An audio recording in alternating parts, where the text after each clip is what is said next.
Posted by you/C++ 2017. I previously deleted the post just to be safe, but here's a summary. After I, 27M, earned a degree in computer science, my brother, 41M, and his two partners recruited me to work for them during the summer. They wanted me to set up the infrastructure for their new company in finance and investments. One summer turned into 2 years of unpaid work as a secretary, receptionist, systems technician, personal assistant, accountant, and research analyst. They paid me about 4 or 5 times, totaling around $7,000 to $8,000 over 2 years. When I left to start grad school, they were upset that I wouldn't stay. Later, when I finished grad school and included them on my resume, they lied to prospective employers about me. They denied that I had worked for them and claimed I was trying to use my brother's name to get ahead. They even accused me of visiting their office and sexually harassing female employees who didn't even exist.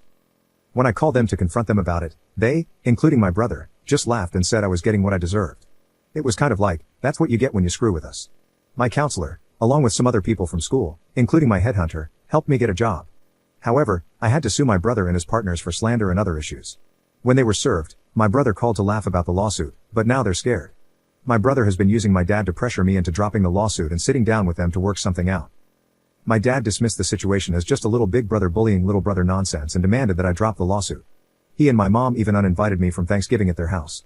My mom has mostly tried to stay out of it, but I could tell this has been really hard for her.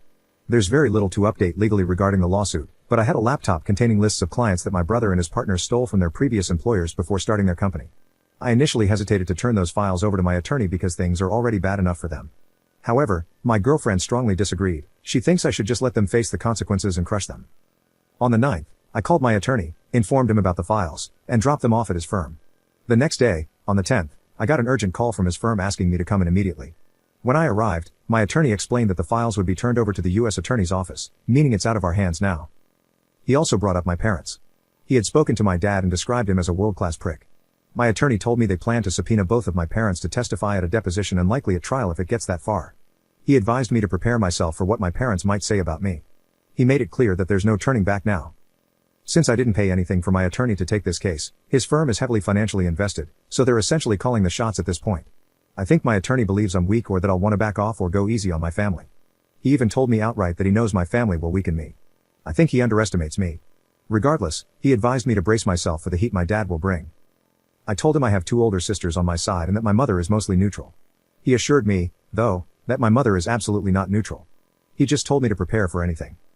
Then I got phone calls from both of my sisters, who live about 300 miles away. They were disgusted with my dad's and my brother's behavior and had initially told me they were 100% behind me. However, now they've uninvited my girlfriend and me from seeing them and their children this Christmas. They said they love me but believe I need to back off the lawsuit. This was a bit of a shock. It didn't crush me, but it wasn't easy to hear. They told me they won't be contacting me anymore, and they asked me not to contact them either, saying they have their reasons. They both cried during the calls, but I stayed calm. They also emailed my girlfriend to let her know that we were uninvited from their homes for Christmas. In response, my girlfriend sent them a very scathing reply. While I wish she hadn't sent it, it's ultimately her decision how she handles the situation. Things with my dad are getting a little out of control. He confronted my girlfriend and me outside the house of a family friend who had invited us over for a holiday get-together on Sunday night. The situation got heated, and I said some things that were probably below the belt. I could tell they affected him, his eyes watered, and he was trying not to cry. Then my girlfriend jumped in and laid into him, much like she did with my sisters.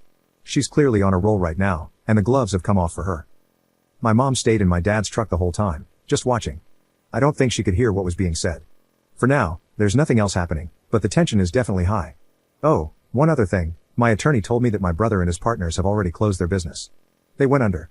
They've also filed some puzzling and contradictory responses to our lawsuit, which surprises me because my brother is usually smarter than that. Now they've changed attorneys and retained a reputable firm. The first thing their new attorneys did was ask what it would take to settle.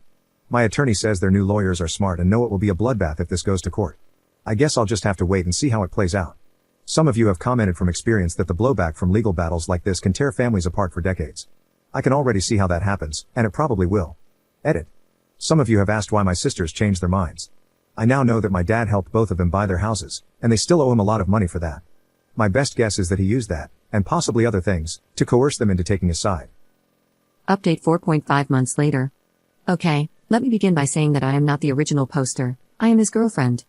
We live together, and I read the update post.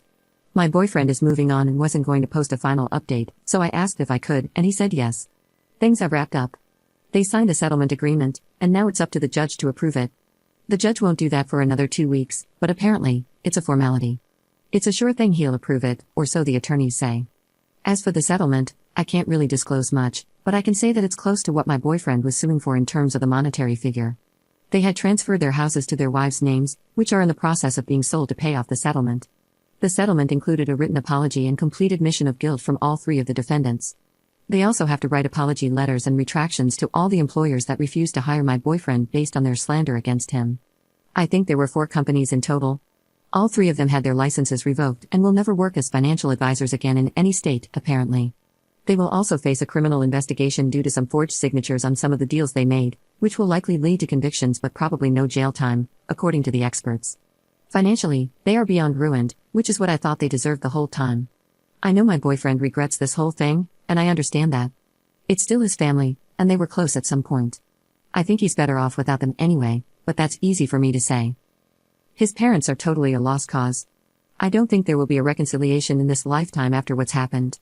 I thought my boyfriend would be open to one when the dust settled, but now I don't. During the mediation hearings, his mom and dad both testified. They both lied, but I knew his crooked dad would. I was shocked that the mother lied about there having been a verbal agreement that my boyfriend would work for his brother's company in exchange for room and board at the parents' house, and that the dad had also been paying him in cash for working. She claimed she witnessed my boyfriend refusing payment from his brother many times. She lied about a lot of other very hurtful things right there while my boyfriend sat and watched her. She never looked at him, not once. His dad never looked at him either, but at least he sat there the whole time after he testified to support his older son and his friends. His mother left the room crying after she testified.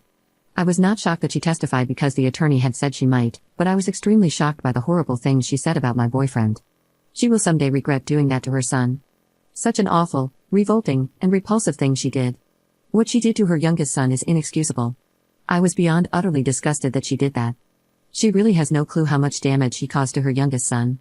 I doubt he'll ever get over it, and I doubt he will ever want to see her again. Not to rant about the mother, but she lied and said disgusting things about her youngest son, and he's the only good son she has. He's the only one who doesn't owe his dad anything. He's the only one with compassion and high morals, the only one who constantly worried about her and kept in touch with her. She messed up in the most disgusting way. How could she do that? He was there for her more than her other 3 kids put together.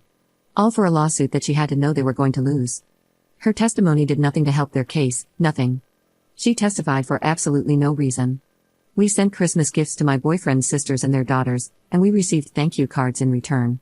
They haven't contacted my boyfriend since, but I have received a couple of hello emails from one of them.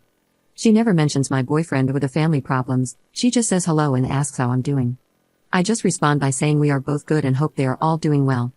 I'm not sure where this will go, but it's a small step on what seems like a long road before they are allowed by their father to reconcile with their brother, or until they have the courage to do so without their dad's blessing. I think they are both too embarrassed to contact my boyfriend directly. I can sense that they are trying to find a way that will eventually lead them to him. I think they just need to contact him, but that's not my decision. I keep looking at this from my perspective. My family is really close, so it's hard to watch what's going on with his family. I just think, what the hell? Why do you do this to each other? But that's just how it is. Just to be clear, I knew very early on that my boyfriend's parents were toxic. I initially just wanted him to cut all ties with them. The way they sided with the older brother, knowing how he tried to destroy his own little brother's career, told me a lot. I wished back then that my boyfriend would just disown them, but I knew that was unrealistic at the time. I knew I was emotional, and I backed off when I saw how stressed my boyfriend was. But things escalated, and now I think my boyfriend's mom has dealt a death blow to any chance of reconciliation. I'm not just saying that because I'm against it. I'm not for it, and I'm disgusted with her. But I can see the damage she did up close. I'm afraid he may never forgive her. She just went overboard in such a horrible way. I have been talking to my dad about this the whole time, and everything has turned out exactly the way he said it would. Everybody, all parties, are destroyed. It's like a bomb went off, and everybody got hit.